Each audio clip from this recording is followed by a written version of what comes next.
Hello and welcome to 18 WJTS in.form. Well, we're glad to bring Jan Dougan into the studio to talk about eating healthier. Jan Dougan is with Purdue Extension. Jan, welcome to the show. Thank you, Bill. Always a pleasure to have you in here. And today we're going to do something a little different. We're going to talk about smoothies, Yes. and then we're going to show a video with a recipe. Yes, and then we we'll are. talk some more about smoothies. Yes. Okay, first of all, what's a smoothie? So a smoothie is just putting a number of different ingredients into a blender or some type of mixer that you have at home, adding fruit or vegetables or other ingredients that you want to eat, and you whip it up and you enjoy it. To make a smoothie, I know that we use one of those bullet-like things. That Sure. doesn't really. Can you use a blender? Or, Sure. Sure, you can use a blender. You can even do some smoothies, depending upon the ingredients, in a quart jar and just shake it up. You know, like if you added spinach or kale to your smoothie, that's not going to chop that up like a blender or the device that you use in your kitchen does. Or a food processor would. So, but if you have smashed fruit or use fruit juices in milk or things that dissolve in milk, you can just use a quart jar or a canning jar or any kind of jar with a lid on it and shake it up, and you can have a smoothie like that. Is there a basic ingredient for smoothies? Is there a rule? Well, I mean, most smoothies, you have some kind of milk or milk substitute product. You usually add any of the healthy ingredients that you want to eat. So sometimes fruit or fruit flavor or fruit juice or vegetables or vegetable juice you could add. Or then you can add chia seed, you can add flax seed, you can add nuts to it. You can add canned fruit, you can use frozen fruit. It can be a thick consistency, it can be a thinner consistency. It's just whatever you have available and whatever you want to do. So no rules, just a free-for-all. Yeah, it's a lot of fun, and you can actually use a lot of your creativity. Well, it's like someone said, the only way they can eat kale is in a smoothie. Yeah. And if that's how you get your kale. And that's a great source to eat your kale, is eat it in a smoothie. We want to pay attention to those things that we're choosing as our beverages. We want to choose things that are healthy as our beverages. A smoothie could be a meal. It could be a snack. It could add to a meal. It could be your beverage at a meal. There's just so many different ways that you incorporate that into your meal planning and into your family meals. Is a smoothie something you can eat every day? Sure.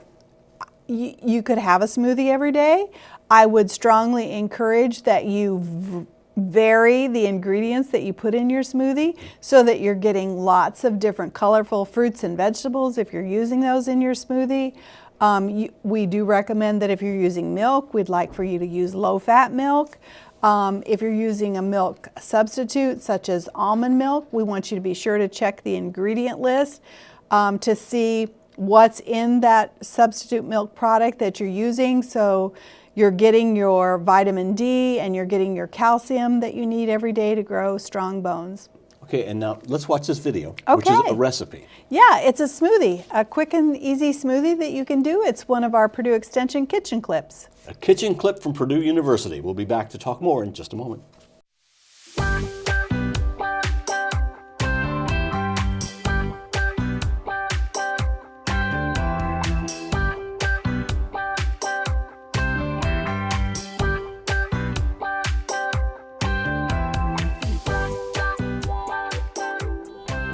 Smoothies are a quick and healthy breakfast or snack.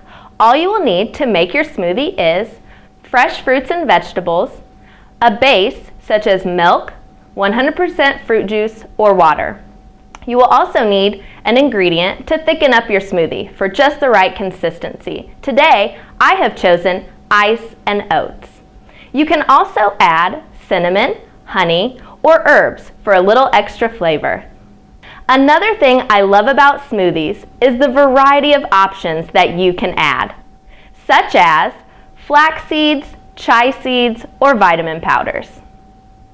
Drinking a smoothie is a great way to get more fruits and vegetables into your diet. Take a look around your kitchen. Perhaps you have spinach left over from last night's dinner. Or what about those bananas that the kids haven't eaten yet? You might also look in your freezer for frozen fruits or vegetables. Or what about those peaches in your pantry? Let's make a smoothie together. First, we will add our spinach. Spinach is a great way to get your greens.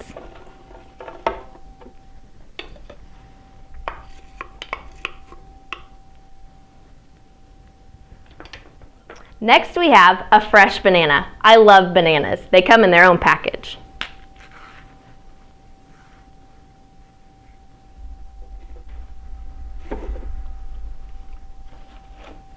Here are some blueberries, a great source of fiber. Raspberries. I'm using frozen, but you could use what's fresh at your local farmer's market. Get those raspberries out. We will add milk for calcium.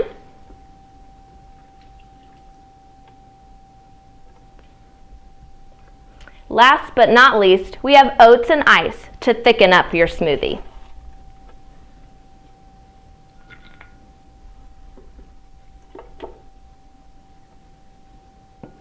All right. I'm going to go ahead and put the lid on. I want to make sure that it's on there nice and tight. Let's mix it up. Smoothies are a quick and healthy breakfast or snack. Now I'm going to enjoy mine.